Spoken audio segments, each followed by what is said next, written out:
반장들 반가워요. 자, 요즘 계속해서 뉴스가 많죠. 6월 20일 정치부회 시작합니다. 신반장, 지금 이제 김정은 북한 국무위원장이요. 이틀째 방중 일정을 소화하고 있잖아요. 혹시 지금 뭐 하고 있는지 좀 들어온 소식이 있어요? 오늘 오전에는 베이징에 있는 농업과학원을 방문했다가 맞아요. 숙소로 돌아갔었는데 네. 조금 전에 속보가 들어왔습니다. 아, 그래요? 뭐예요? 주중 북한 대사관을 방문해서 직원들을 격려한다고 하는데요. 김정은 위원장 이번 방중 행보를 보면 다른 나라 정상들과 전혀 다를 바가 글쎄요. 없는 굉장히 일반적인 행보를 보이고 있습니다. 네, 정상국가 이미지하고 좀 관련이 있겠죠. 네. 네, 정반장.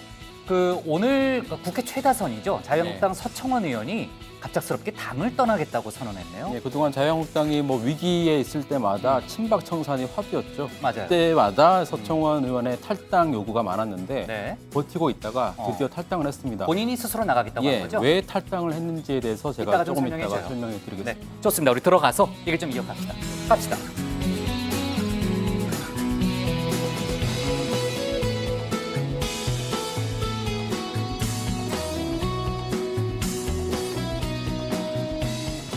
네, 반장들 자리에 앉았으면 정치부회를 시작하죠. 중국을 방문한 김정은 북한 국무위원장이 조금 전에 이제 주중 북한 대사관을 방문했다는 이제 신반장의 이제 속보 설명이 있었고요. 오전에는 아까 농업과학원이라고 그랬죠? 네. 베이징에 농업과학원을 방문해서 방중 이틀째 행보를 치렀습니다. 북한이 농업개혁, 넓게 보면 경제개혁이라고 볼 수 있는데 관심이 많다는 걸 보여주는 동선이라는 해석이 나오고 있고요. 벌써 세 번째 직접 얼굴을 맞대는 김정은 위원장과 시진핑 중국 국가주석은 더할 나위 없이 친근한 그런 모습을 연출했습니다. 지금 영상도 나가고 있잖아요. 시 주석은 북한의 비핵화 결심을 적극 지지한다라는 입장을 내놨고요. 조만간 시진핑 주석이 평양에 답방을 할 거라는 그런 전망이 많이 나오고 있습니다. 자, 자세한 얘기는 신반장 발제 때 해보고요. 그리고 내일이죠. 내일 문재인 대통령이 러시아로 출국을 합니다. 그 전에 러시아 언론과 인터뷰를 가졌는데 오늘 오후에 그 내용이 이제 부분적으로 공개가 됐어요. 그 내용을 쭉 읽어보면은 자세한 얘기는 이따 신반장 발제 때 저희가 좀 알아보겠지만은 문재인 대통령이 김정은 위원장의 비핵화 의지가 분명하다 이렇게 다시 한번 강조를 했습니다.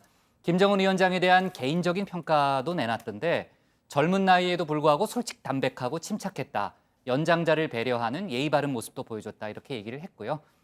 남북 정상회담의 성과 자체도 컸지만은 문재인 대통령이 개인적으로도 그런 인상을 좀 받은 모양이에요. 지난번에 이제 트럼프 미국 대통령도 북미 정상회담을 마치고 나서 김정은 위원장에 대해서 믿을 만한 사람이다 이렇게 평가했던 그런 기억이 납니다. 자, 그나저나 이제 조금 전에 정반장하고 서청원 의원 얘기도 해봤지만요. 자유한국당이 내일 의총을 소집한 상태인데 이른바 김성태 쇄신안이 당내에서 받아들여질 수 있을지 관심이 모아지고 있습니다. 김성태 권한대행은 의총을 열지만요. 그러니까 열어서 이제 쇄신안에 대한 공감을 구할 텐데 그렇다고 표결 사항은 아니다라는 점을 강조했고요. 지금 계속해서 혼란만 커지고 있는 당내 상황이 내일 의총을 기점으로 해서 조금 가라앉을지 아니면 더 확산될지 저희가 지금으로서는 좀 가늠하기 어려운 그런 상황이고 벌써 당내외에서는 비대위원장 후보들에 대해서 지금 여러 명의 리스트들이 돌더라고요. 아마 10여 명 벌써 이제 거론이 되던데 저는 그중에 김종인 전 더불어민주당 비대위 대표 이름도 있더라고요. 아마 눈길을 좀 끌더라고요. 자, 오늘 정치부 회의는요. 이렇게 구성을 해보겠습니다. 먼저 신반장 발제를 들어보면서 김정은 위원장 방중 속보와 외교안보 관련 뉴스들부터 정리해보고요. 내부 혼란이 커지고 있는 자유한국당 상황 등 정치권 분위기도 알아보겠습니다. 사법부 재판거래 의혹 속보 등 법원 검찰 관련한 소식도 짚어봅니다. 그럼 먼저 신혜원 반장의 발제부터 시작하겠습니다.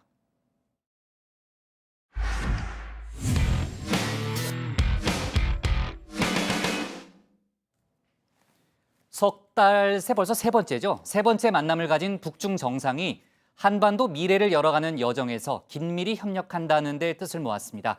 이번에 북측 수행단에는 경제통 인사들이 대거 포함됐고 김정은 위원장은 조금 전에 얘기했던 대로 오늘 중국 농업과학원을 방문했죠. 비핵화 프로세스 이후 경제 개발을 염두에 둔 행보라는 분석이 나오고 있습니다. 오늘 청와대 발제에서는 미국과 중국 사이에 균형 외교를 펼치는 북한의 움직임을 집중적으로 살펴보겠습니다. 요새 축구 보느라 밤새는 분들 많으시죠? 러시아에서는 호우주의보가 발령됐습니다. 호날두 같은 슈퍼스타를 보는 재미도 있지만 또 스타 플레이어 없이 오직 전술로 승부하는 경기가 더 짜릿하기도 합니다. 우리 대표팀은 스웨덴과의 1차전에서 1대 0으로 패했습니다. 신태용 감독이 구사한 트릭 작전은 아쉽게도 먹히질 않았죠. 이 멕시코전에선 부디 먹히는 전략이 나오길 기대해 봅니다. 자, 축구도 이럴진데 하물며 국제 외교 무대에선 얼마나 치밀한 전술이 필요할까요?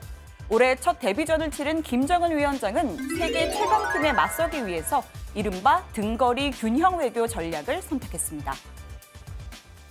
3개월 안팎의 짧은 기간에 세 번째로 이루어진 두 나라 최고리 용도자들의 역사적인 상봉은 뿌리 깊은 혈연적 유대로 연결된 조중 두 나라의 형제적 친선의 종을 다시금 과시하는 감동적인 화폭으로 펼쳐졌습니다. 그렇습니다. 김 위원장은 미국과의 비핵화 후속 협의를 시작하기 전에 다시 중국을 찾았습니다. 3월 베이징, 5월 다롄에 이어서 석 달 사이 벌써 세 번째죠. 여기엔 우연으로만 보기 힘든 공통적인 타이밍이 있습니다. 1차 방중 후 폼페이오 1차 방북, 2차 방중 후 폼페이오 2차 방북. 그렇습니다. 북한은 미국 고위급 인사와 마주 앉기 전엔 어김없이 중국을 찾아서 작전 회의를 했습니다. 이번에도 마찬가지인데요.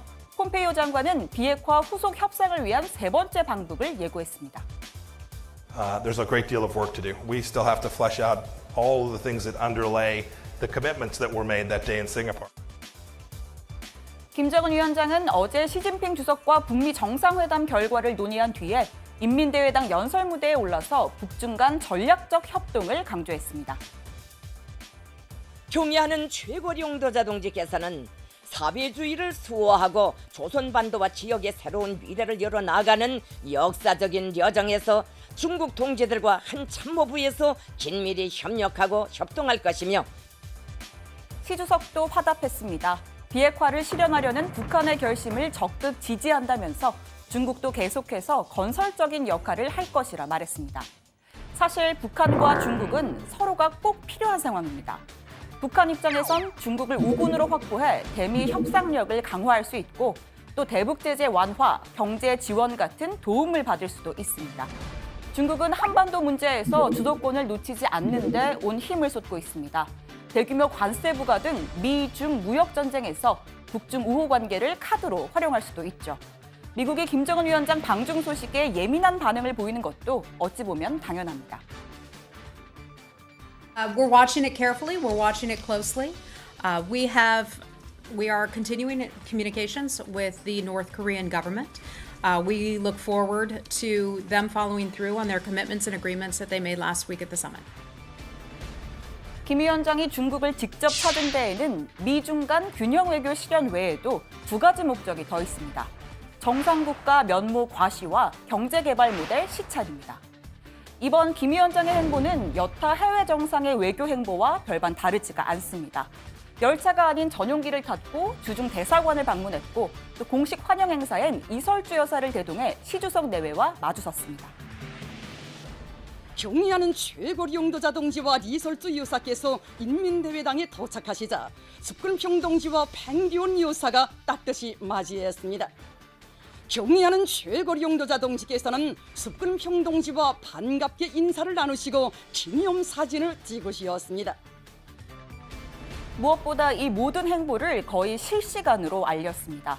어제 중국 CCTV 보도에 이어서 북한 노동신문도 김정은 위원장이 아직 중국에 머물고 있는 오늘 오전에 기사를 냈습니다.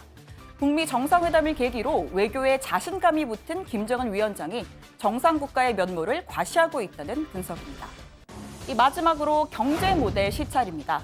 이번 수행단엔 이인자 최용해를 비롯해서 경제사령탑 박봉주 내각총리, 과학, 교육 담당자 박태성 노동당 부위원장이 포함됐는데요. 특히 박태성 부위원장은 지난 5월 친선 참관단을 이끌고 와서 중관춘 과학원과 농업과학관을 둘러봤었습니다. 따라서 이번 방중 의제에 북중 간 경제협력 논의가 포함됐다는 관측이 나옵니다. 실제로 김 위원장은 오늘 참관단이 둘러봤던 농업과학원을 다시 찾아 둘러봤습니다. 자, 오늘 청와대 발제 이렇게 정리하겠습니다. 김정은 세 번째 방중, 비핵화 넘어 경제개발 논의입니다. 네, 저희는 이제 시진핑 주석이라고 하는데 조선중앙TV에서는 습근평 동지라고 하니까 좀 어색하네요. 네. 자, 오늘 김정은 위원장의 방중 이틀째입니다. 아까 뭐 신반장도 얘기했지만은 사실 이전에 그 김정일 위원장이라든지 그 방문 때하고는 완전히 다른 분위기죠. 사실상의 공개 행보에 준하는 듯한 그런 모습을 좀 보이고 있는데 어제는 이제 인민대회당에서 환영 행사 또 정상회담을 가졌고요. 오늘은 일단 아침부터 경제 행보에 나선 거죠. 시찰. 네, 김정은 위원장은 베이징 현지 시각으로 오전 8시 30분쯤에 역시 금색 휘장이 새겨진 VIP 전용차를 타고 조어대 숙소를 나섰습니다. 이어서 베이징 농업과학원에 들어가는 장면이 목격이 됐습니다. 이곳은 지난달 방중했던 북한 노동당의 친선 참관단이 방문한 곳이기도 하죠. 평소 관심이 많은 농업 분야에서 중국과의 경협을 모색하기 위한 행보로 풀이가 됩니다. 당시 참관단을 이끌었던 박태성 노동당 부위원장은 농업과학원뿐만이 아니라 중국판 실리콘밸리 중관춘 과학원도 방문을 했는데 이번 방중 수행단에도 포함이 됐습니다. 중관춘 과학원은 유명한 곳이잖아요. 김정은 위원장도 지난번 3월 방중 때 갔던 걸로 알고 있는데 맞습니다. 맞죠? 뭐 네. 중국판 실리콘밸리로 불리는 곳이죠. 지난 3월 1차 북중 정상회담 때 마지막 날 들렀었습니다. 이 중관춘은 1988년 중국 최초로 지정된 첨단 기술 특별 지구로서 이 레노버, 샤오미, 바이두 같은 쟁쟁한 중국 IT 기업의 산실이기도 한데요. 이 북한 주민들을 상대로 획기적인 경제 발전을 약속한 김정은 위원장으로선 뭐 관심이 쏠릴 수밖에 없는 곳입니다. 당시 방문 장면 보고 가시죠. 용이하는 최고령도 자동직에서는 핵물리, 우주공간, 농업, 에너지 등 자연과학기술 분야에서 거둔 성과들에 대한 해설을 들으시며 전시물들을 돌아보셨습니다.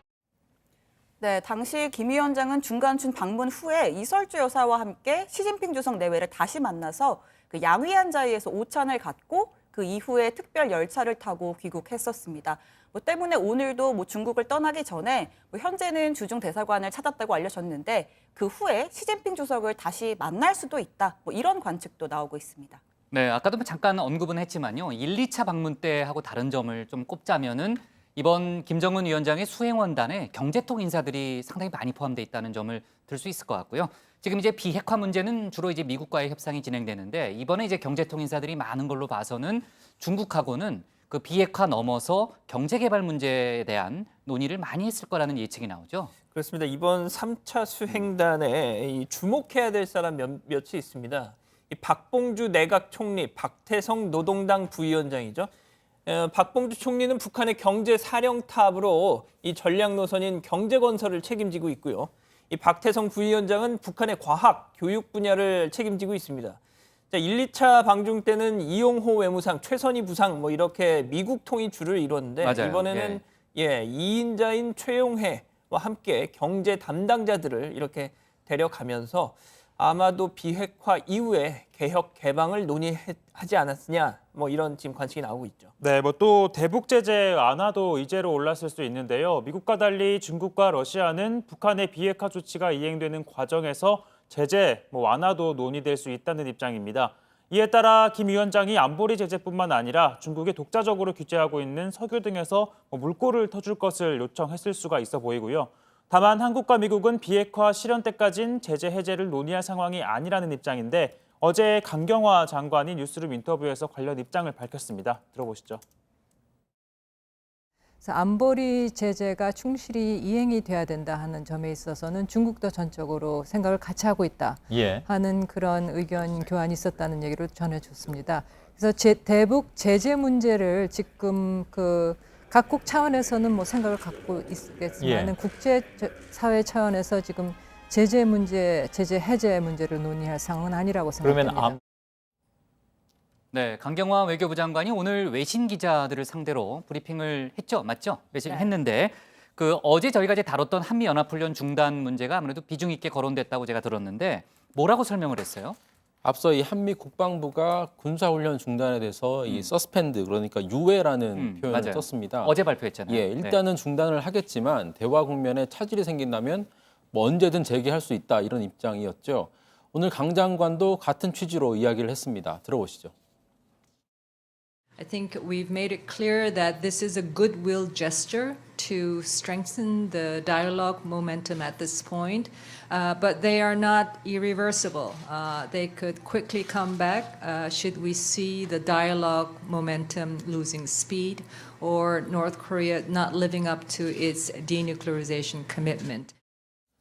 그리고 이 강 장관은 선제적 연합훈련 중단 결정은 북한에 대한 선의의 표시이자 신뢰 구축의 표시이기도 하다라는 말도 덧붙였습니다. 결국 여기에 호응하는 북한의 후속 조치를 기대하고 있다는 백악관 그리고 청와대의 설명과 일맥상통하는 대목이라고 할 수 있겠습니다. 문재인 대통령이 내일 러시아를 가잖아요. 그 앞서 러시아 언론과의 인터뷰를 진행했는데 아까 앞서 제가 간단히만 언급했지만요. 그 인터뷰에서는 북미 양측이 한 발 더 나가야 한다. 이런 취지로 이야기를 했죠, 신 반장. 네, 문재인 대통령은 북한의 미사일 엔진 실험장 폐기 약속, 또 한미의 연합훈련 중단 결정 등을 언급하면서 북미 간 합의는 빠르게 실천이 되고 있다라고 얘기했습니다.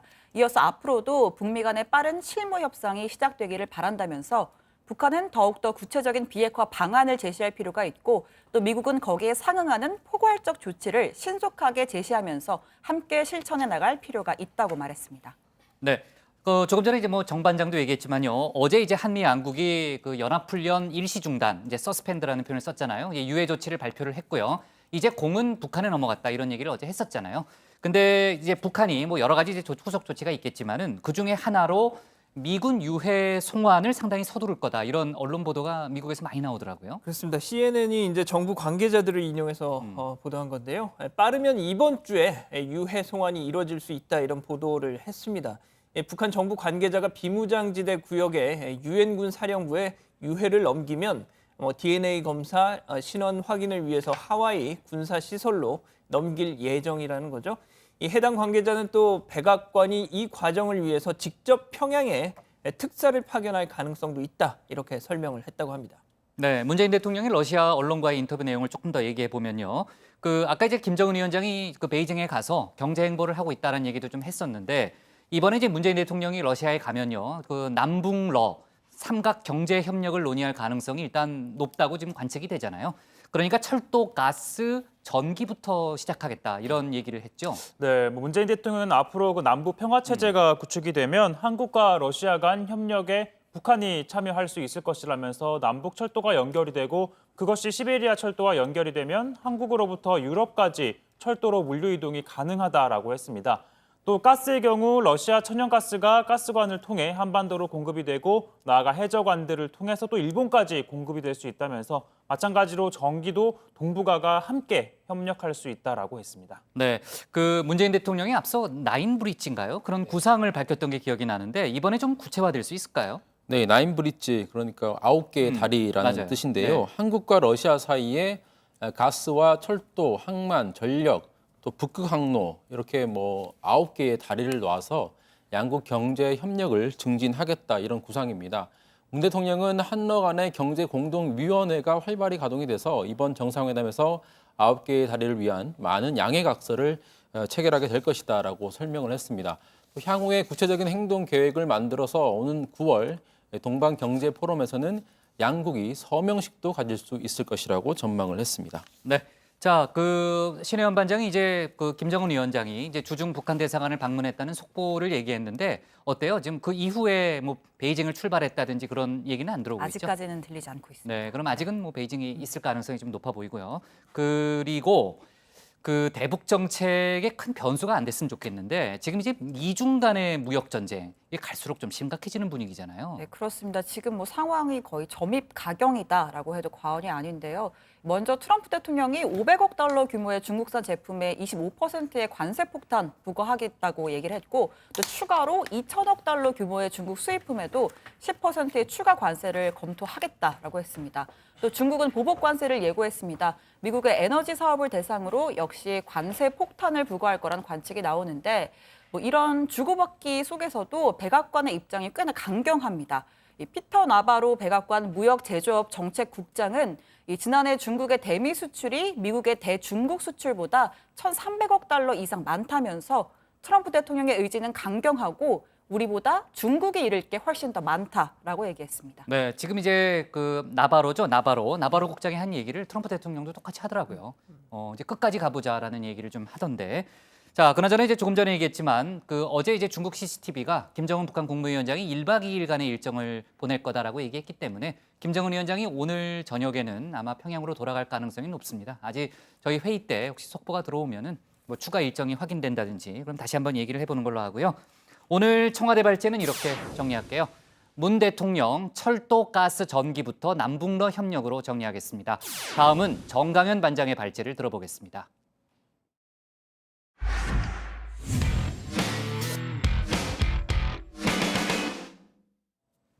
네, 앞서 간단히 얘기했지만요. 친박계 좌장으로 흔히 불리는 서청원 의원이 오늘 자유한국당을 떠났습니다. 지방선거 참패 이후 당 쇄신안을 놓고 친박 비박 갈등이 재점화되던 시점에 왜 탈당을 선언했을까? 그 배경을 놓고 다양한 해석이 나오고 있는데요. 오늘 야당 발제에서는 서청원 의원 탈당이 몰고 온 파장을 자세하게 분석해 보겠습니다. 솔직한 김 대표는 언론프레에 너무 자주 해요. 자, 이제 그러냐 그만합시다. 조심해요. 그렇게 하면 당 어려워져요. 그리고 자기네 할 얘기 다 해놓고 우리 보고 못한다. 그건 너무 노단이야. 국민 보는 앞에서 이제 더 이상 그만합시다. 그만합시다. 네, 새누리당 시절이었죠. 비박의 저장 김무성, 친박의 저장 서청원 의원이 정면으로 충돌했던 모습입니다. 지난 2007년부터 10년 이상 계속돼온 친박 비박 계파 갈등, 이제는 마침표를 찍게 되는 걸까요? 오늘 친박의 저장 서청원 의원이 자유한국당 탈당을 선언했습니다. 자, 페이스북에 올린 탈당의 변을 한번 보시죠. 먼저 2년여 동안 고민을 했고 이제 때가 됐다면서 자유한국당 탈당이 마지막 소임이다라고 적었습니다. 보수의 가치를 제대로 지키지 못했다. 진심으로 사죄드린다는 대목도 있었습니다. 그러면서 친이 친박 분쟁은 비극적 도돌이표다라는 지적도 했습니다. 자, 그런데 탈당하는 지금은 개파 청산을 외치고 있지만 대다수 국민들은 서청원 의원의 과거를 똑똑히 기억하고 있습니다. 본인이 그렇게 비판하는 개파 싸움, 그걸 끝낼 기회가 최소한 2번은 있었습니다. 먼저 박근혜 전 대통령 탄핵안 통과 직후 임명진 비대위원장이 탈당을 요구했을 당시입니다. 목사님, 제가 언제쯤 할복하면 좋겠습니까? 거짓말쟁이 성직자 임명진 비대위원장은 마치 김정은이 장석택을 처형하고 그 일파를 숙청하여 공포정치를 통해 권력을 유지하는 듯한 행태는 폭군과 뭐가 다르겠습니까? 자, 결국 서 의원은 친박 청산 방침에도 탈당하지 않고 살아남았습니다. 두 번째 시점은 홍준표 전 대표가 서청원, 최경환 등 핵심 친박을 제명하겠다고 나섰을 당시입니다. 홍준표 체제를 뽑는데 제가 앞장서야 되겠습니다. 뜻을 같이 하는 동지들과 함께 하겠습니다. 고 송환정 의원 관련 사건 검찰 수사 과정에서 홍 대표가 나에게 요청한 협조를 요청한 일이 있습니다. 진실을 얘기하지 않을 때는 제가 진실을 증거로 하겠습니다. 8선이나 되신 분, 새까마는 후배한테 도와주지는 못할 망정 그런 협박이나 하고. 자, 결국 서청원 의원이 가지고 있다는 녹취록, 오늘 이 시점까지도 공개되지 않았죠. 홍 전 대표는 서 의원에게 탈당 권유 조치까지는 했지만 역시 서 의원은 탈당하지 않았습니다. 자, 그렇다면 서청원 의원은 왜 이 시점에 탈당을 했을까요? 선의로 해석을 하자면 보수 재건과 개파 종식을 위한 용단이라고 볼 수도 있을 겁니다. 하지만 좀 비판적으로 보자면 사실상 남아있는 친박 의원들에게 결집할 수 있는 토대를 마련해주기 위한 정치적인 묘수 아니겠느냐, 이런 해석도 나옵니다. 자, 우선 범친박계로 분류되는 한성교 의원 얘기부터 들어보시죠. 중앙당 해체와 같은 커다란 그 플랜을 내갖고 걸고 나온 것으로 봐서는 또다시 한국당의 김성태를 중심으로 한 어떤 세력이 결집해 있는 것은 아닌가. 이 기회가 이 비주류에서 주류로의 전환의 계기는 아닌가. 자, 그러니까 범친박계 입장에서는 김성태 쇄신안을 당권 경쟁의 신호탄으로 보고 있다는 뜻으로 들립니다. 사실 이건 비박계도 마찬가지입니다. 어제 공개된 비박계 박성중 의원의 메모에서 유추해 볼 수 있습니다. 친박, 비박, 싸움 격화라는 대목, 그리고 세력화가 필요하다, 적으로 본다, 목을 친다라는 대목까지 있습니다. 결국 계파 싸움을 전제로 한 당권 경쟁이 불가피하다는 시각이 녹아 있는 걸로 보입니다. 그렇다면 친박계 입장에서는 비박계로부터 집중 공격을 받을 게 뻔한 이 서청원 의원이 자리를 비켜주는 편이 새 결집에 유리하다는 판단을 했을 수 있습니다. 범친박으로 분류가 되는 정우택 의원은 김성태 쇄신안을 공개 비판하면서 동시에 당권 도전 의사를 감추지 않고 있습니다. 김성태 원내대표 자신도 책임을 지고 물러나야 될지도 모르는 사람이 마치 하늘에서 떨어진 포청천처럼 행동하는 것은 황당한 행동이죠. 의원님도 어떻게 당대표 뭐 차천, 타천 도전한다는 얘기가 있던데. 중진 의원으로서 무너진 당을 재건하는 데 앞장서겠다는 것은 당연한 것이고요. 자, 오늘 큰 형님이 물러났기 때문에 친박계가 소멸될 위기에 처한 건 분명합니다. 하지만 당내에선 좌장이 자리를 비켜주면서 오히려 강하게 결집할 계기가 마련됐다는 관측도 나옵니다. 결국 내일로 예정된 의원총회에서 김성태 쇄신안이 수용되느냐, 그 결과에 따라서 계파 싸움의 향배가 결정날 것으로 보입니다. 자, 오늘은 소멸 위기에 처한 친박계에 띄우는 음악입니다. 정치가 음악을 만났을 때.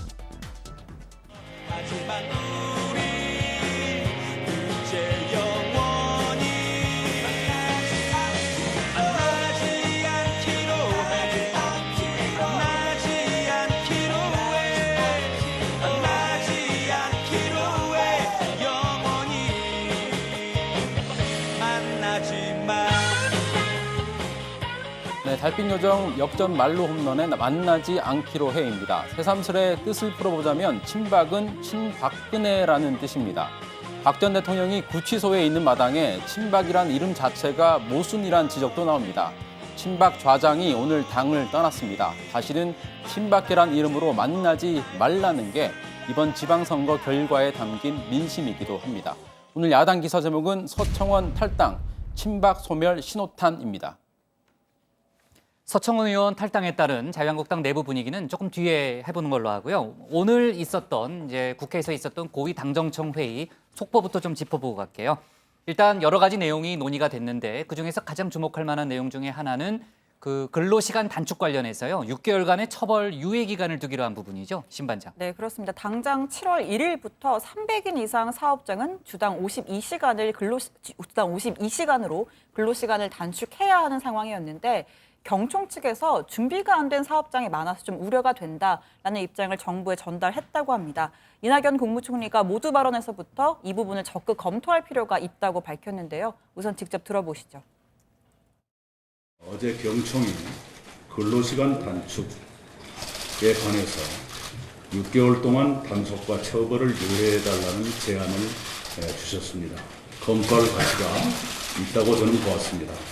근로시간 단축은 법 개정이 빠른 시간 내에 이루어질 감이 있기 때문에 준비 시간이 넉넉지 않다는 현실을 이해합니다. 그러나 시행 자체는 유예하기 어렵고요. 시행은 법대로 하되 연착륙시키기 위한 계도 기간은 삼을 필요가 있다라고 생각을 합니다. 자, 그래서 오늘 당정청 회의에선 근로시간 단축에 대한 단속과 처벌을 유예하기로 최종적으로 뜻을 모았습니다. 무엇보다 경총의 제안을 수용했다는 측면에서 좀 의미가 커 보이는데 정책 집행과 관련해서 경제계의 우려나 비판도 적극 수용하겠다는 자세를 보였다는 점에서 앞으로의 정책 추진 방식에서도 어느 정도 변화가 일어나지 않겠냐는 해석이 나왔습니다. 네, 최근에 또 경제 지표가 좀 안 좋았잖아요. 지난번에 통계청이 내놓은 자료에 따르면은 지난달에 18년 만에 그 실업률이 가장 높은 수준을 좀 기록했고요. 물론 그 이후에 조금 다른 지표도 나오긴 했습니다만 아무튼 통계청의 자료가 상당히 충격을 많이 줬는데 오늘 당정청 회의에서도요. 경제 관련한 얘기가 좀 많이 나왔죠. 네, 사실 그동안 일자리나 고용 통계가 악화된 부분에 대해서 청와대나 정부에선 계절적이다, 일시적인 요인이라고 설명을 왔었는데요. 공식적으로는 책임을 인정하는 발언은 사실 없었습니다. 오늘 당정청 회의가 끝나고 민주당 박범계 수석 대변인이 브리핑을 하면서 고용 및 소득 분배 등 국민 생활과 밀접한 지표가 악화된 것에 대해 엄중한 우려와 책임감을 표명한다라고 밝혔습니다. 물론 소득 주도 성장론, 혁신 성장론이나 공정 경제로 요약되는 제이노믹스의 큰 틀은 유지되겠지만 당정청이 한 목소리로 정책의 보완 필요성을 인정한 만큼 앞으로 일자리나 소득 주도 정책의 추진 속도와 방향에서 일정한 변화를 꾀할 가능성이 커 보입니다. 네, 자 자유한국당 얘기를 좀 해볼게요. 어제도 저희가 이제 자유한국당 그 내부 상황을 좀 자세히 들여다봤는데 그 서청원 의원의 탈당이 또 중요한 변수라고 볼 수 있습니까? 그렇습니다. 지금 개파 싸움이 한창 막 격화되는 글쎄요. 와중에 네. 친박 좌장인 서청원 의원 돌연 탈당을 선언한 건데 지금 당내에서도 이걸 어떻게 해석을 해야 되느냐 갑론을박이 한창인데 우선은 일단 본인이 밝힌 탈당의 변을 문자 그대로 해석을 한다면요. 이렇습니다. 보수의 가치를 제대로 지키지 못해서 국민 분노를 자초한 보수 진영 정치인들의 책임이 크다. 본인의 책임도 인정을 하면서 개파 갈등과 관련해서는 친이 친박의 분쟁이 끝없이 반복되며 한 발짝도 못 나가고 있는데 이는 역사에 기록될 비극적 도돌이표다라고 지적을 하면서요. 이것이 내가 자리를 비키고자 결심한 결정적 이유라고 밝혔습니다. 그러니까 이걸 선의대로 해석을 하자면 개파 종식을 위해서 본인이 용단을 내렸다. 이렇게 말할 수 있겠네요. 네. 자, 근데 이제 일각에서는요, 조금 이제 비판적인 시각도 있잖아요. 그러니까 그 개파 갈등이 그렇게 문제라고 봤다면은 왜 지금까지 끌었느냐, 이런 얘기도 당내외에서 좀 나오는 것 같더라고요. 맞습니다. 이 사실 국정농단 사태가 터졌을 때 그리고 박근혜 전 대통령 탄핵안이 국회를 통과했을 때 탈당 제명 1호로 꼽히던 게 서청원 최경환 의원이었죠. 최경환 의원은 자의가 아니지만 구속이 되면서 어쨌든 물러나게 된 셈이 됐고요. 서청원 의원은 임명진 비대위원장 시절에도 탈당을 거부했고 또 홍준표 전 대표가 탈당 권유 조치를 했음에도 탈당하지 않았습니다. 그렇다면 왜 지금 와서 탈당을 결심했느냐?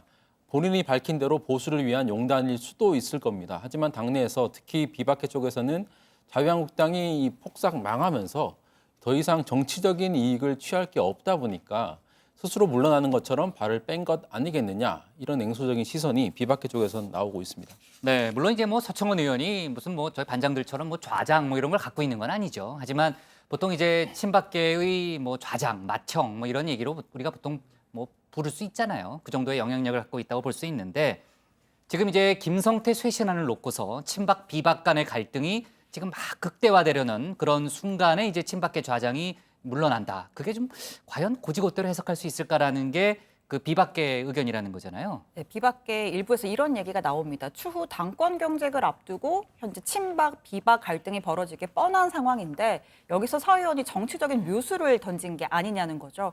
자유한국당이 그야말로 폭삭 망한 상황에서 친박계가 또 한 번 공격을 받는 건 자명하고 특히 좌장인 서 의원에게 공격이 집중될 가능성이 큰 상황이었습니다. 이런 상황에서 서 의원이 자리를 비켜주면서 오히려 친박계가 더 강하게 결집할 수 있는 토대를 만들어준 거 아니겠느냐라는 게 일부 비박계 인사들의 해석입니다. 네, 지금 이제 신반장이 얘기했던 게 친박계가 아닌 이제 대체적으로 우리가 비박계라고 부르는 의원들의 좀 얘기 중에 하나라고 볼 수 있는데 사실 서청원 의원의 마음속에 들어가 보질 못했기 때문에 정확히 단언할 수는 없겠죠.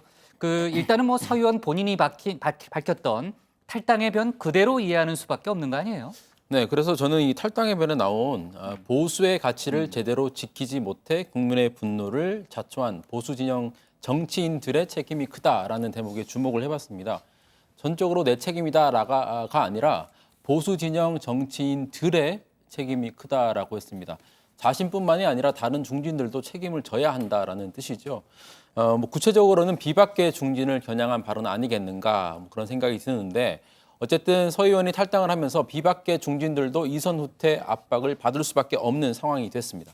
한 말씀 더 덧붙이자면 오늘 탈당의 변에서 이런 얘기를 했습니다. 노병은 결코 죽지 않고 다만 사라질 뿐이다. 그런 대목도 있어요? 그렇습니다.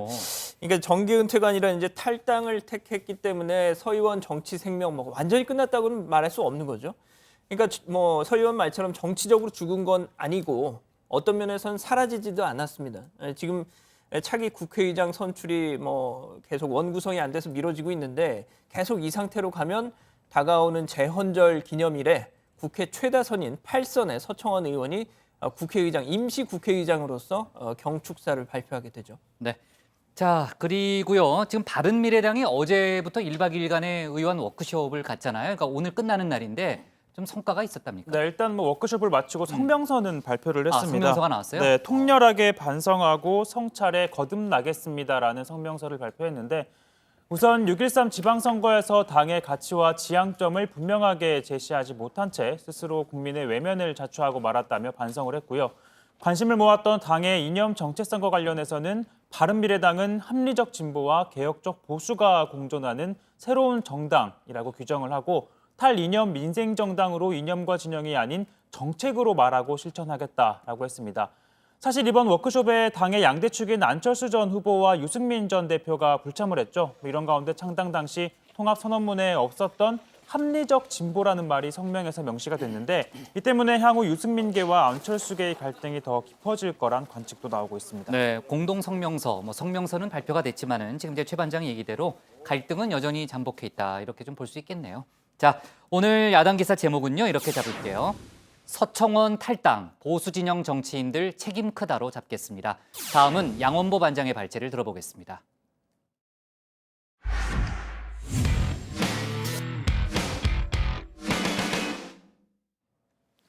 친박계 중진 중 한 명인 자유한국당 김재원 의원이 김주수 경북 의성군 군수죠. 의성군수의 과거 음주운전 뺑소니 사건을 경찰에 외압을 행사해서 축소시켰다고 주장한 그런 동영상이 뒤늦게 알려졌습니다.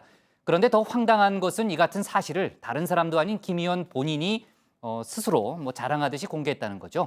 도대체 어떻게 된 영문인지 오늘 양 반장 발제에서는 관련 소식을 자세히 알아보도록 하겠습니다.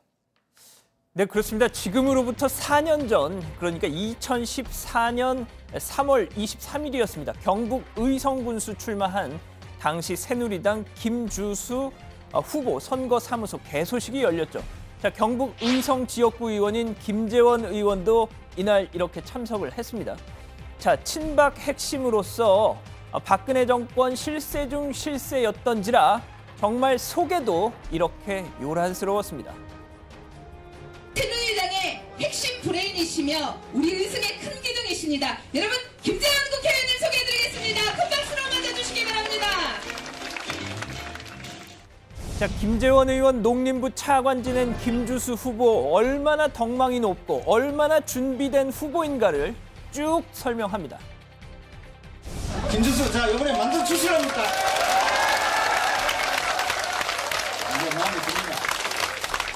자, 여기서 멈췄어야 합니다. 끝냈어야 합니다. 하지만 청중들의 이 뜨거운 박수 갈채에 너무 흥분했던 탓일까요? 자, 김재원 의원 막 기왕 일이 된 거 한마디 더 합시다, 더 하입시다 하더니 바로 그 문제의 발언을 시작합니다. 지난 2005년 김주식 후보가 농림부 차관을 그만두고 그 허탈한 마음에 낮술 한 잔을 거하게 걸치고 직접 차를 몰고 가다가 음주운전, 교통사고를 냈던 비화를 꺼낸 겁니다. 이렇게 말이죠. 차관 그만두시고 쓸쓸한 마음에 낮술 한잔하고 교통사고를 낸 적이 있습니다. 그래가지고 제가 검사 출신 아닙니까? 그 사건 담당하는 검사한테 전화를 했지요. 그 여검사인데 안동 출신입니다. 자, 상황 정리해보죠. 고향 형님인 김주수 후보가 낮술 먹고 교통사고 내자 검사 출신으로 당시 현직 국회의원이던 이 김재원 의원 담당 검사에게 전화했다. 그런데 때마침 이 경북 안동 출신의 여검사였다는 겁니다. 자, 계속 이어서 들어보시죠. 우리 지역에 훌륭한 선배인데 그 좀 봐주소이 했기는 우리 고향도 가까운데 벌금이나 시기 때리고 그냥 봐줄게요. 재판 안 받도록. 그래가 벌금 받은 적 있습니다. 자, 김재원 의원이 우리 고향 훌륭한 선배다 봐줘라 검찰 후배인 여검사한테 부탁하자 그 안동 출신 여검사 경북 안동이나 의성이나 다 거기서 거기네요 하면서 벌금 좀 세게 때리는 걸로 눈치고 넘어가겠습니다. 좋은 게 좋은 거 아닙니까? 이랬다는 얘기입니다. 자, 그러면 2005년 김주수 후보가 냈다던 그 교통사고 들으신 것처럼 벌금 좀 때리는 걸로 넘어갈 수 있는 수준이었는지 한번 보겠습니다. 자, 지금 보시는 이게 당시 그 약식 명령 판결문입니다. 자, 2005년 8월 26일 16시 10분경 혈중 알코올 농도 0.154%, 그러니까 면허 취소 기준을 훨씬 상회합니다. 자, 술에 취한 상태로 약 시속 50km로 달리다 중앙선을 침범했고 반대편에서 오던 소나타 들이받아서 그 차에 있던 운전자, 동승자에게 전치 3주 상해를 입히고 급기야 필요한 조치를 취하지도 않은 채 그대로 도주했다. 자, 그러니까 음주운전뿐 아니라 뺑소니까지 했다는 겁니다. 그런데 이렇게 중한 범죄를 검사에게 전화 걸어서 우리가 남이가 해서 벌금 1,000만 원으로 막았다는 겁니다. 잠깐만요. 자, 음주운전의 중앙선 침범, 상대 차량 파손, 상대 운전자 상해, 그리고 뺑소니, 도주. 그런데 벌금 1,000만 원. 제가 법은 잘 모르지만요. 이게 법 상식에 맞는 겁니까? 그리고 다 떠나서 들으신 것처럼 이게 지금 사람들 앞에서 무용담처럼 얘기할 성질인가요? 자, 이어서 들어보시죠. 만약에 그것 갖고 욕할 분은 본인, 자식, 남편이나 아내, 아버지나 엄마 중에 술 안 드시고 교통사고 절대 안 내고 그 다음에 그러고도 처벌 내더라도 처벌 안 받을 자신 있는 사람만 이야기 좀 하소. 우리 다 뭐. 자, 들으신 이 얘기, 너희 가운데 죄 없는 자, 저 여자에게 돌을 던져라 하는 말씀처럼 들리는데 좋습니다. 저는 따질 자격이 있는 것 같습니다. 어차피 저 술 못 마셔서요. 음주운전 하고 싶어도 못 하고요. 집안 내력이라서 저희 부모 형제 다 술을 못 합니다.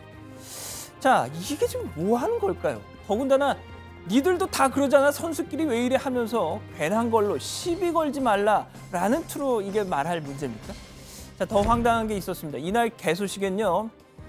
정상명 전 검찰총장이 외빈으로 와 있었습니다.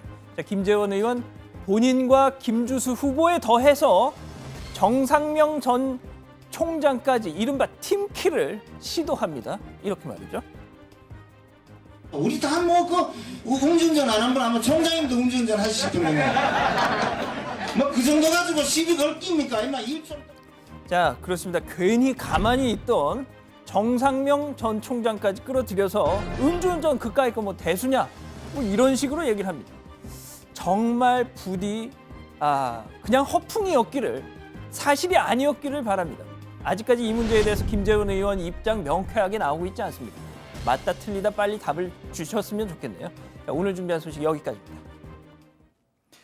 네, 자, 그 김정은 위원장의 전용기죠. 참매 1호가 베이징 서우드 공항에서 이륙 준비를 하고 있다라는 그런 속보가 들어왔는데 아마 아까도 얘기했지만은 조만간 평양으로 떠날 준비를 하는 모양이에요. 자, 그나저나 이제 자유한국당 김재원 의원 동영상 오늘 뭐 하루 종일 논란과 화제가 됐는데 이제 그 만약에 그 외압이 뭐 실제고 벌어졌다면은 13년 전의 일인데요. 글쎄요, 뭐 이게 뭐 공소시효 문제도 있고 여러 가지 이제 법적 시비가 가능한지는 모르겠습니다만 아무튼 이게 뭐 참 어떤 논란이 커질 수밖에 없는 사안 아니에요. 저도 좀 따질 자격이 있는데 저는 술은 조금만 마시지만 아예 운전면허가 없기 때문에 사고를 낼 여지가 없습니다. 조금만 마셔요? 네. 그래서 저런 얘기를 사석에서도 아니고 사람들이 모여있는 그것도 카메라까지 있는 공식 석상에서 저런 말을 하는 자신감이라고 해야 될까요? 그게 뭔지 정말 궁금하고요. 그리고 왜 저런 발언이 이제서야 알려지게 됐을까 하는 점도 의문입니다. 그리고 무엇보다 후보를 위해서 축사를 하러 나간 자리에서 후보의 범죄 경력을 소개하면서 그걸 또 내가 덮어줬다고 자랑을 하는 게 도대체 어떤 영문인지 모르겠습니다. 네, 조금 전에 양 반장의 반응 때문에 신 반장이 술을 굉장히 많이 하는 것처럼 좀 오해하실 수 있거든요. 네, 술 많이 못 하잖아요. 네, 자, 정리를 좀 하고요.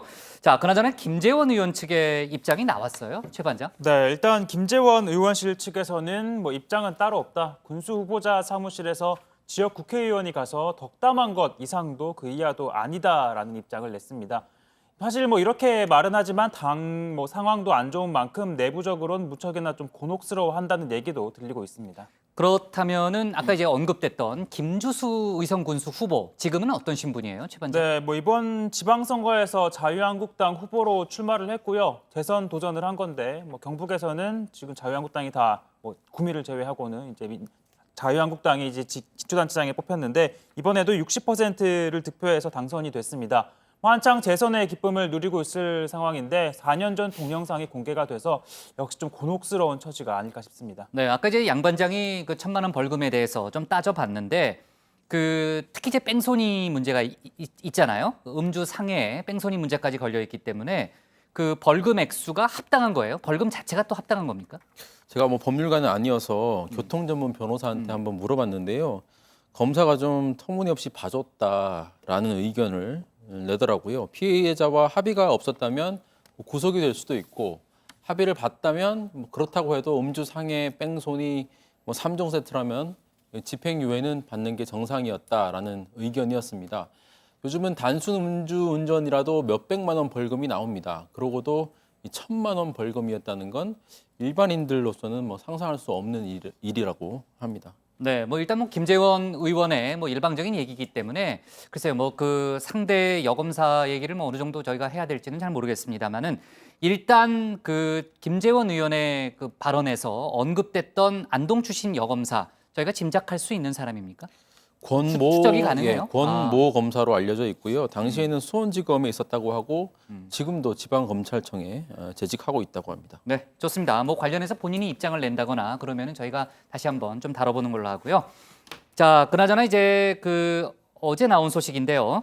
자유한국당 홍준표 전 대표가요, 변호사 개업 신청을 했다는 거죠? 그렇습니다. 어제 서울지방변호사회에 개업 신고서를 냈다는 거죠. 그동안 정치 활동을 하면서는 휴업 중이었는데 다시 변호사업을 재개하려면 이게 보통 지방변호사회 개업 신고서를 내야 한다는 겁니다.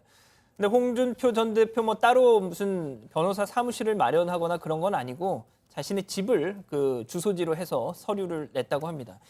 일각에서는 풀타임 변호사로 완전히 살려고 그런 건가 이런 관측이 나오기도 했는데 본인은 그저 이명박 전 대통령 면회하러 가려고 그렇게 한 것이다라고 답을 했다는군요. 참, 그나저나 홍준표 전 대표에 대해서요, 출국 금지 의뢰 신청서가 접수됐다는 그 보도가 있던데 이게 어떤 내용이에요? 네, 이른바 일베 스님으로 불리는 성호 스님이 있잖아요. 지방선거 그 과정에서 홍준표 전 대표가 광역단체 6개 플러스 알파는 이긴다라고 말한 데 대해서 허위사실 유포 혐의로 고발을 했던 그 당사자인데. 맞아요. 전에 양 반장이 한번 다뤘던 적 있죠? 네, 고발을 했었는데 홍 전 대표가 조만간 미국으로 출국한다는 소식을 듣고 서울 남부지검에 외국으로 나가지 못하게 해달라면서 출국 금지 의뢰 신청서를 낸 겁니다.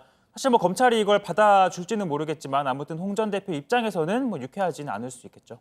네, 자, 홍준표 전 대표 얘기가 나왔으니까 이 얘기도 좀 마저 해볼까 하는데 지난번에 이제 홍준표 전 대표가 마지막 막말을 하겠다라고 얘기하면서 인적 청산을 하지 못했던 9가지 유형을 언급했잖아요. 그 중에 하나가 낮술 먹고 의총에서 술 주정하는 사람이었는데 그게 본인 얘기다 이렇게 나온 사람이 있다면서요? 그럼 뭐라고 불러야 돼요? 자진납세라고 불러야 됩니까? 자진납세라고 하기엔 좀 그렇고요. 세간에서는 그걸 나라고 하는데 나는 그런 사람이 아니다. 나라고 하는데 나는 아니다. 그런 얘기군요. 그런 얘기를 했습니다. 누구냐면 바로 이 정우택 의원입니다. 오늘 한 라디오에 출연을 해서 이렇게 말을 했습니다. 보좌진에게서 지라시에 낮술 먹고 의총장에서 술 주정한 사람이 정우택 의원이라고 돌아다닌다라는 얘기를 들었다는 겁니다. 정 의원은 나는 낮술을 안 마신다. 의총장 가서 술 주정한 적도 없다라고 잘라서 말을 했습니다. 네. 자, 그리고요. 오늘 이명희 씨, 조양호 회장의 부인이죠. 영장 실질 심사를 또 받기 위해서 법원에 나왔는데 구속 여부는 오늘 밤에 결정이 되겠죠? 네, 처음에는 상습 폭행 혐의 등이었는데 구속영장 기각됐었습니다. 이번에는 필리핀 가사도우미를 불법 고용한 혐의로 구속영장이 발부가 돼서 오후 1시까지 실질 심사를 받았습니다. 구속 여부는 오늘 밤 늦게 결정이 될 걸로 보이는데 앞서 조사 과정에서 시어머니 때부터 필리핀 가사도우미를 썼다라면서 일부 혐의는 인정했지만 국내 입국 과정에는 관여한 바가 없다라고 주장했습니다. 법원의 판단이 어떻게 내려질지 좀 주목해 봐야 할 것 같습니다. 그런데 오늘 폭언 영상이 추가로 공개되면서요. 논란이 더 커졌더라고요. 그렇습니다. YTN 보도였죠. 저희가 저작권 문제로 그 영상을 보여드릴 수는 없는데 아마 욕설이 아주 난무하던데요. 그러니까요. 네. 평소 부장 이렇게 말씀하시는 것처럼. 저는 욕을 몰라요, 아예. 네. 아무튼 평창동 집 내부에서 촬영된 영상이 아니었을까 싶더라고요. 정말 이전보다 훨씬 이 영상이 선명하고 적나라했습니다. 전혀 다 많이 보셨겠지만 전혀 욕을 해야 할 상황이 아닌데 그냥 아침 인사하듯이 그냥 갑자기 새끼 강아지를 뜻하는 그 욕을 던지면서 딱 화면에 등장을 하지 뭡니까? 자, 이명희 씨는 앞서 분노 조절 장애가 있다 이렇게 주장을 하면서 약간 이 처벌을 약하게 뭐 하려는 그런 뭐 이런 얘기가 있었는데 이 영상을 공개한 그 전 수행비서는 뭐 분노 조절 장애 그거 명백한 거짓말이다 이렇게 반박을 하고 있다는 거죠. 네. 자, 뭐 이 문제는 오늘 밤에 구속 여부가 결정될 테니까 만약에 이제 결정이 되면은 내일 다시 한번 좀 다뤄보는 걸로 하겠습니다. 자, 오늘 기사 제목은요. 김재원 의원 걸로 갈게요. 김재원 음주운전 사고 수사외압 논란으로 정리하겠습니다. 다음은 최종혁 반장의 발제를 들어보겠습니다.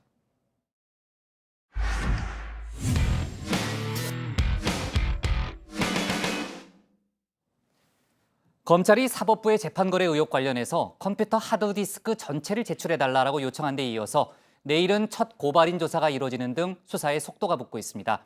또 검찰개혁의 일환으로 정부가 추진 중인 검경 수사권 조정안도 이번 주 내에 그 결과가 나올 예정이라고 법무장관이 밝혔죠. 오늘 최 반장 발제에서는 검찰과 법원 안팎의 주요 소식을 자세하게 정리해 보겠습니다. 네, 양승태 사법부의 재판거래, 법관 사찰 의혹에 대한 수사가 본궤도에 올랐습니다. 현재 검찰이 접수한 고발장은 20여 건으로 참여연대는 일찌감치 지난 1월 고발장을 제출했었죠. 검찰은 가장 먼저 내일 참여연대 사법감시센터 소장을 맡고 있는 임지봉 서강대 교수를 고발인 자격으로 조사합니다. 양승태 전 대법원장 등을 직권남용죄로 고발하게 된 이유는 법원 행정처에 그 파일들을 검찰의 강제 수사를 통해서라도 열어서 이번 사법농단 사태의 진상을 낱낱이 파헤치기 위함입니다.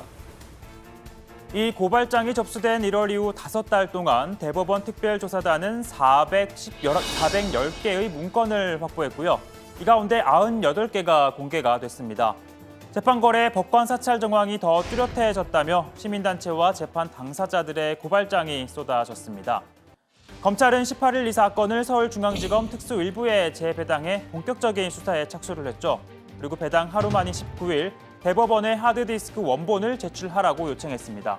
그리고 21일 고발인 조사를 벌이는 등 신속하게 전개되고 있습니다. 다만 하드 제출을 두고 검찰과 법원이 신경전을 벌일 가능성이 있습니다. 검찰은 법원 자체 조사에 의존하지 않고 직접 의심이 가는 자료를 찾는 등 원점부터 수사를 하겠다라는 입장입니다. 하지만 법원 내에선 하드를 통째로 넘기면 이번 사안과 관련 없는 법원 내부 자료를 검찰이 볼 수 있다는 우려의 목소리가 나옵니다. 검찰이 하드디스크 통째로 요청했는데 검찰이 하드디스크 통째로 요청했는데 법원이 입장이 혹시 있으십니까? 네, 신중한 입장인 것 같은데요. 검찰은 법원이 협조해 줄 것을 기대한다라고 했고 법원 행정처는 신중히 검토하겠다라는 입장을 밝혔습니다. 만일 법원이 제출을 거부하면 어떻게 되느냐? 검찰 관계자는 통상적인 사건의 전례와 수사 방식을 따를 것이다라고 했는데요. 즉, 압수수색 영장을 청구할 것으로 보입니다. 그러나 압색 영장이 법원과 검찰의 또 다른 갈등의 씨앗이 될 가능성도 배제할 순 없어 보입니다. 자, 다음은 검경 수사권 조정입니다. 지난주 문재인 대통령이 검찰총장 그리고 경찰청장을 불러 오찬을 가졌을 때 조만간 수사권 조정안이 나오겠구나 예측이 가능했죠. 곧 발표를 한다고 합니다. 검찰개혁에서 그 공수처 대표적으로 공수처 법안 법무반 국회에 제출했고요. 그다음에 이제 검경 수사권 조정도 금주 내로 발표를 할 예정으로 있습니다. 금주 내로요? 네네. 네, 지난 오찬 당시 문재인 대통령이 검경 수장들에게 한 말에서 정부의 수사권 조정안 방향을 짐작해 볼 수 있습니다. 왜 국민들이 똑같은 내용을 갖고 검찰과 경찰에서 2번씩 조사를 받아야 하느냐? 국민의 인권 침해라고 했었는데요. 즉 정부가 내놓을 조정안의 뼈대가 검찰의 수사 지휘권을 없애고 경찰에 수사 종결권을 부여하는 내용이라고 볼 수 있습니다. 이날 문 총장은 이렇게 답을 내놨죠. 국민들께서 문명 국가의 시민으로 온당한 대접을 받을 수 있는 제도가 정착되는 데 최선을 노력을 하겠습니다. 문명 국가에 맞지 않는 수사권 조정 방안이라고 생각하고 계신 건가요? 그러니까 정부의 수사권 조정하는 문명 국가에 걸맞지 않는 제도라는 뉘앙스가 담겨 있는데요. 오찬에서 문 대통령이 검찰이든 경찰이든 구성원이 받아들일 수 있도록 설득해달라라고 한 건 사실상 검찰을 향한 것으로 보입니다. 경찰 입장에서는 수사권 독립이라는 수건을 풀게 돼 그야말로 자고 일어나 보니 떡이 생겼다. 그렇다 보니 내심 표정 관리를 하고 있는 분위기인데요. 신임 경찰청장 내정자도 수사권 조정 이슈를 도맡아온 인물이라는 점에서 경찰에 힘이 실리고 있다는 해석이 나옵니다. 그 경찰의 수사 책임성과 주체성이 확립이 되면은 그런 부분도 저희가 직접 책임지고 하는 국민에게 책임지고 하는 수사를 하는 체제가 되기 때문에 빨리 더 이게 개혁이 되고 성장할 수 있으라고 생각합니다. 사실 오늘만 해도 이 경찰과 검찰의 신경전 아닌 신경전이 벌어졌는데요. 어제 경찰이 불법 정치자금 제공 혐의로 황창규 KT 회장에 대해 신청한 구속영장을 검찰이 기각했습니다. 구속할 정도의 혐의를 소명하려면 돈을 받은 관계자들에 대한 조사가 이뤄져야 하는데 정치인이나 보좌진에 대한 조사가 전혀 이뤄지지 않았다며 경찰의 수사가 부실하다고 지적을 한 겁니다. 물론 정부가 난데없이 검찰의 떡을 빼앗아 경찰에게 준 건 아닐 겁니다. 이미 검찰은 박근혜, 최순실 국정농단 사건을 통해 정부의 불법 행위를 묵인하거나 방조한 사실이 드러나는 등 개혁의 대상임을 자초한 측면도 있습니다.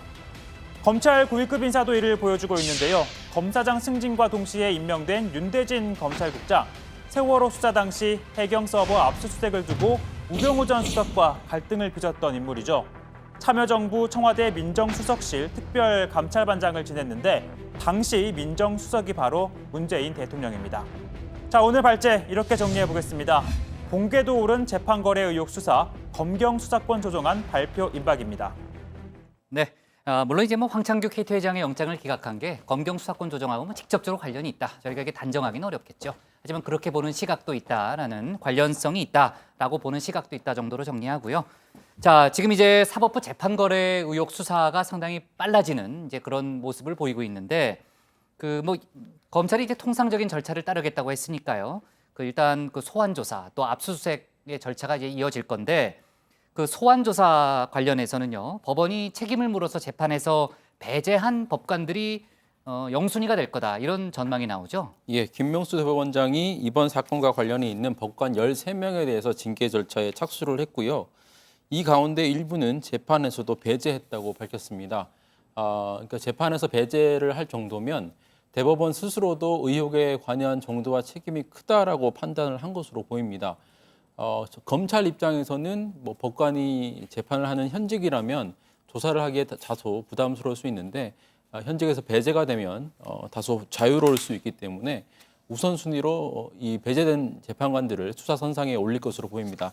현재까지 사법연구 발령 형태로 재판에서 배제된 판사는 모두 5명이라고 합니다. 이 차관급인 이민걸, 이규진 서울고등법원 부장판사는 지난해부터 발령이 이어지고 있습니다. 한국일보 보도에 따르면요. 울산지법 정모 부장판사, 창원지법 박모 부장판사와 이 창원지법 마산지원 김모 부장판사 등도 이번에 재판에서 배제됐다고 합니다. 특히 정 부장판사는요. 원세훈 전 원장 국정원장 사건 관련 검토, 이런 국정원 대선 개입 사건과 관련한 문건을 작성했고요.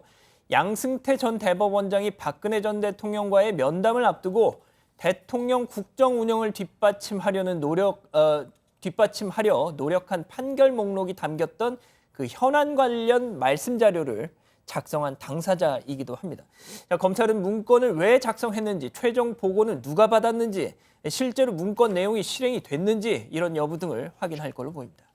검경 수사권 조정안도 곧 발표될 걸로 보이는데요. 박상기 법무장관이 청와대 SNS 방송에 오늘 출연해서요.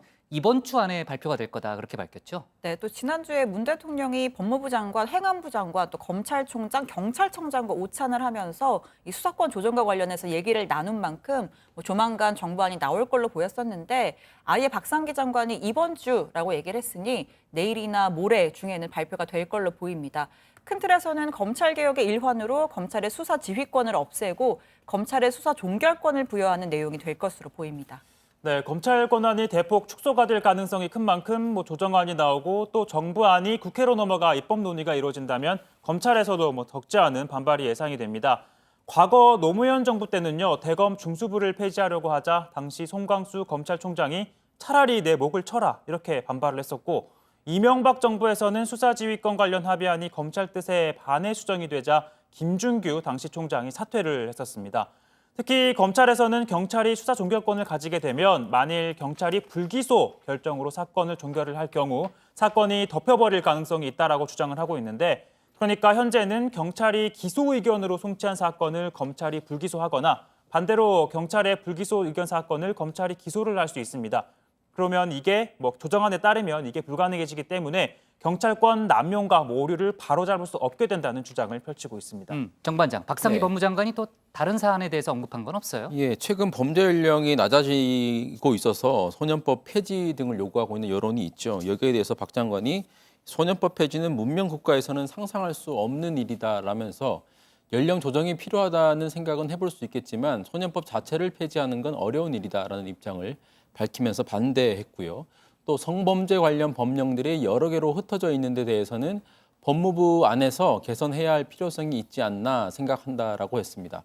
아울러 최근 여성이 범행 대상이 되는 성폭력에 대한 수사 처벌이 미온적이라면서 여성단체들이 분노하고 있는데, 이 일과 관련해서도 문제의식이 있다면서 양형 기준을 높여야 한다는 입장을 밝혔습니다.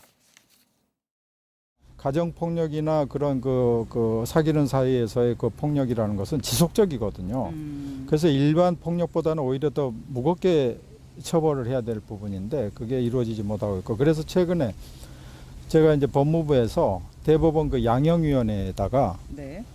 성범죄, 몰카범죄를 포함해서 성범죄를 포함한 그 양형 기준을 상향 조정해달라.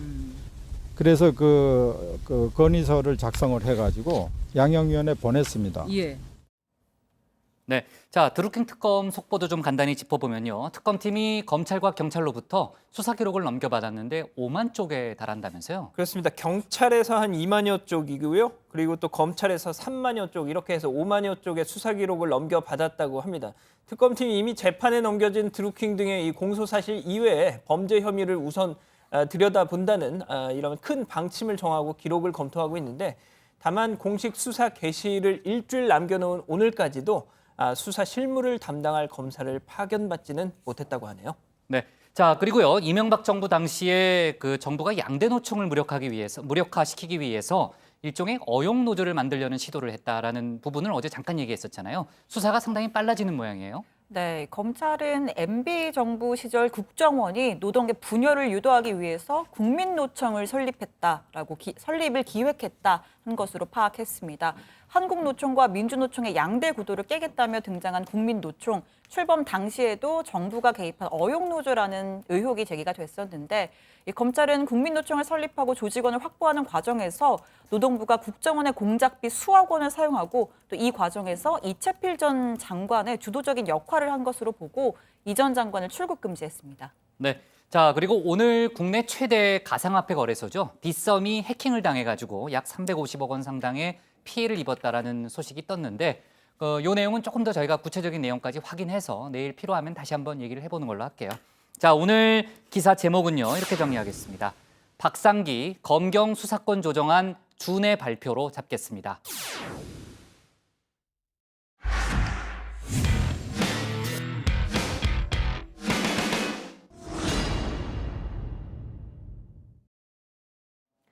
안녕하세요. 톡쏘온 정치의 강정입니다. 앞서 문재인 대통령이 내일부터 24일까지 러시아를 방문한다는 소식을 전해드렸습니다. 24일, 이 날짜에서 뭔가 감이 오시죠? 네, 그렇습니다. 24일은 바로 우리나라와 멕시코 경기가 있는 날입니다. 문재인 대통령은 경기장으로 가서 직접 관람할 예정이라고 하는데요. 문 대통령은 오늘 타스통신 등 러시아 언론과 합동 인터뷰를 가졌고, 그 인터뷰에서 한국은 첫 경기에서 패했기 때문에 다음 멕시코 경기의 승리에 대한 기대가 아주 크다. 러시아와 한국이 모두 선전해서 4강 정도에서 만났으면 하는 기대를 갖고 있다. 이렇게 말했습니다. 우리나라 현직 대통령이 월드컵 경기를 직접 관람한 사례가 있을까 찾아봤는데 2002년 한일 월드컵 때 우리나라에서 열렸기 때문에 김대중 전 대통령이 직접 관람을 했습니다. 2002 한일 피파 월드컵에 개막을 선언합니다. 하지만 원정 경기를 대통령이 직접 관람한 사례는 이번이 처음일 텐데요. 축구계는 문 대통령이 훈련장을 방문하기를 기대하고 있다고 합니다. 실제로 독일의 메르켈 총리가 월드컵을 앞두고 오스트리아에 2대1로 진 독일 대표팀 훈련장을 찾았고 이로 인해서 팀이 활력을 되찾았다고 하는데요. 우리 대표팀도 문 대통령의 응원에 힘입어서 반전을 일으켰으면 하는 바람입니다. 하지만 솔직히 우리나라 16강 전망 밝지 않습니다. 스웨덴전에서 패배한 데다가 독일과 멕시코 더 만만치 않은 팀이죠. 게다가 스웨덴전에 대한 평가도 좋지 않습니다. 2002년 월드컵 신화의 주인공 히딩크 감독은 우리나라 경기를 보고 이런 평가를 내렸습니다. 손흥민이 보이지 않습니다. 잉글랜드 프리미어리그 톱 클래스의 공격수를 윙백처럼 쓰고 있어요. 이해할 수 없는 전술입니다. 슈틸리케 감독도 독일 언론과의 인터뷰에서 한국 감독이 손흥민의 쓰임새를 적게 만들었다. 한국은 3패로 조별리그에서 탈락할 것이라고 말했습니다. 하지만 지난해까지 우리 대표팀 감독을 맡았다가 졸전 끝에 불명예 퇴진을 당했던 감독이 이런 말 하는 건 적절치 않다란 말도 나오고 있습니다. 한편 16강에 대한 우울한 전망만 있는 건 아닙니다. 골키퍼 조현우 선수, 스페인의 수문장 다비드 데헤야 비견돼서 대구 데헤야란 별명이 있었는데요. 이번엔 대한민국의 데헤야를 합쳐서 대헤야라는 별명을 얻었습니다. 그리고 약체팀들이 강팀을 꺾는 이변이 속출하고 있습니다. 전문가들도 분위기 전환이 중요하다고 말하고 있습니다. 1차전은 졌습니다만 남은 시간 동안 빨리 분위기도 전환시키고 신태영 감독 스스로가 이길 수 있다 이런 희망적인 메시지를 선수들에게 주면서 전체적인 팀 분위기를 좀 긍정적이고 밝은 분위기 쪽으로 끌고 가고. 네, 축구공은 둥글다란 말이 있습니다. 2차 대전으로 폐허가 된 독일 축구를 일으킨 명감독 헤르베르거가 한 말입니다. 이번 월드컵 경기만큼 이 말이 정말 실감난 적이 없습니다. 공은 둥글고 우리에겐 아직 기회가 있습니다. 선수들의 선전을 기원합니다.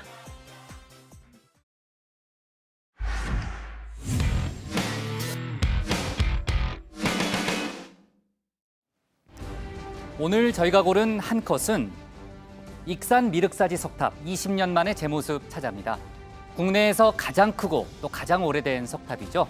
향가 서동요의 주인공인 백제 무왕 때 건립된 익산 미륵사지 석탑이 제 모습을 되찾았습니다. 높이 14.5m에 폭 12.5m. 국립문화재연구소는 오늘 무려 20년에 걸친 그런 문화재 복원 작업을 마친 새 석탑의 모습을 공개했습니다. 바로 이건데요. 그 이전에 이 탑을 보신 분들이라면은 시멘트가 덕지덕지 발라진 모습을 기억하실지 모르겠습니다. 일제가 시멘트를 마구잡이로 발라서 보수한 흔적이죠. 이번 미륵사지 복원은 단일 문화재로는 최장기간 동안 체계적인 수리를 거친 사례로 꼽힙니다. 그만큼 문화재 보존에 새 역사를 썼다고 할 수 있겠죠. 오는 12월쯤엔 일반에 공개된다고 하니까 기대하셔도 좋겠습니다. 오늘 정치부에는 여기까지고요. 저희는 내일 다시 찾아뵙겠습니다. 네, 수고했습니다. 이제 고생하셨습니다. 왜 웃어요? 틀릴 줄 알았지? 서우드 공항에 지금 가 있다 이거죠? 이륙했다고 합니다. 이륙했대요? 네. 평양...